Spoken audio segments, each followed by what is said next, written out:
विष्णु का रूप ग्रहण करने के लिए तत्काल उनके लोक में जा पहुंचे। वहां भगवान विष्णु प्रणेपत्य श्रीकेशम वाक्यमेत दुवाच रहसि त्वाम प्रवक्षयामि स्ववृतांतमशेषतः। वह भगवान विष्णु को प्रणाम करके वे यह वचन बोले, हे भगवान, मैं एकांत में आपसे अपना सारा वृतांत कहना चाहता हूं। तब बहुत अच्छा यह कहकर शिव इच्छित कर्म करने वाले लक्ष्मीपति श्री हरि नारद जी के साथ एकांत में जा बैठे और बोले, हे मुने, अब आप अपनी बात कहिए। तब केशव से मुनि नारद जी ने कहा, नारद जी बोले, त्वदीयो भूपति शील निधि शावृस्तत्परः तस्य कन्या विशालाक्षी श्रीमती वरवर्णिनी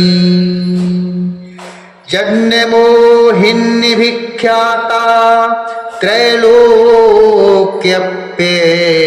सुंदरी परणे तुमहं विष्णु तामिच्छाम्यद्धमाचिरम्।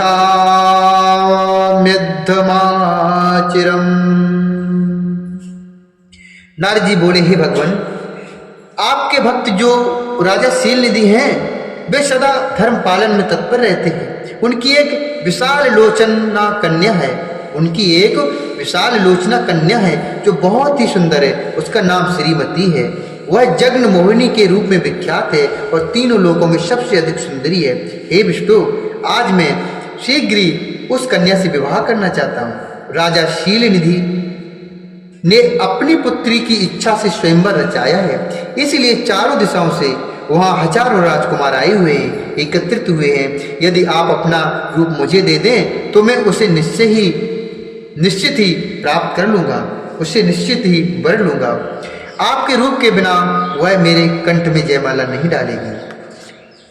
हे नाथ, मैं आपका प्रिय सेवक हूं, अतः आप मुझे अपना स्वरूप दे दीजिए, जिससे वह राजकुमारी श्रीमती निश्चय ही मुझे वर्ण कर ले। तब सूत जी बोले, वचाः श्रुत्वा मुनिरित्थं विहस्य मधुसूदनः शांकरीं प्रभुतां बुद्ध्वा प्रत्युवाच दयापरः। सूत जी बोले, हे महर्षियों, नारद मुनि की ऐसी बात सुनकर भगवान मधुसूदन हंस पड़े और शंकर के प्रभाव का अनुभव करके उन दयालु प्रभु ने उन्हें इस प्रकार उत्तर दिया। भगवान विष्णु बोले, श्वेष्ट देशं मुने गच्छ करिष्यामि हितं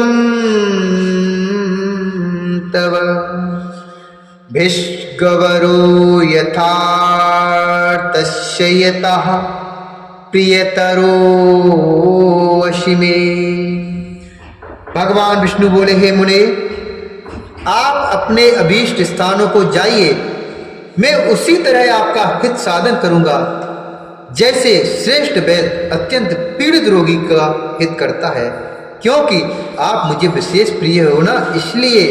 ऐसा कहकर भगवान विष्णु ने नारद मुनि को मुख तो वानर का दे दिया और शेष अंगों में अपने जैसा स्वरूप देकर वहां से अंतर्धान हो गए।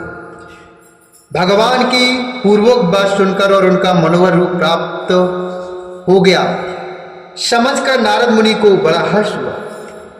वे अपने को कृत मानने लगे, किंतु भगवान के प्रत्यन को वे समझ न सके। तदंतर मुनिश्रेष्ठ नारद शीघ्र ही उस स्थान पर जा पहुंचे जहां राजा शील निधि ने राजकुमारों से भरी हुई स्वयंवर सभा का आयोजन किया था। हे विप्रवरों, राजा पुत्रों से घिरी हुई वह दिव्य स्वयंवर सभा दूसरी इंद्र सभा के समान अत्यंत शोभा पा रही थी। नारद जी उस राजसभा में जा बैठे और वहां बैठकर प्रसन्न मन से बार बार यही सोचने लगे कि मैं भगवान विष्णु के समान रूप धारण किए हुए हूँ, अतः वह राजकुमारी अवश्य मुझे ही वरण करेगी, दूसरे को कर ही नहीं सकती। मुनि श्रेष्ठ, नारद को यह ज्ञात नहीं था कि मुंह मेरा बंदर जैसा हो गया है। आननश्य कुरुपत्तवम न वेद मुनिषत्तमः।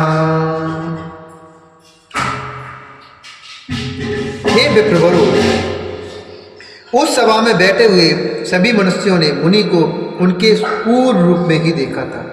राजकुमार, आज कोई भी उनके रूप परिवर्तन के रहस्य को न जान सके। वहां नारद जी की रक्षा के लिए भगवान रुद्र के 2 गण आए थे, जो ब्राह्मण का रूप धारण करके गूढ़ भाव से वहां बैठे थे। वे ही नारद जी के रूप परिवर्तन के उत्तम भेद को जानते थे। मुनि को कामवेश से मूढ़ हुआ जानकर वे दोनों गण उनके निकट गए और आपस में बातचीत करते हुए उनकी हंसी उड़ाने लगे।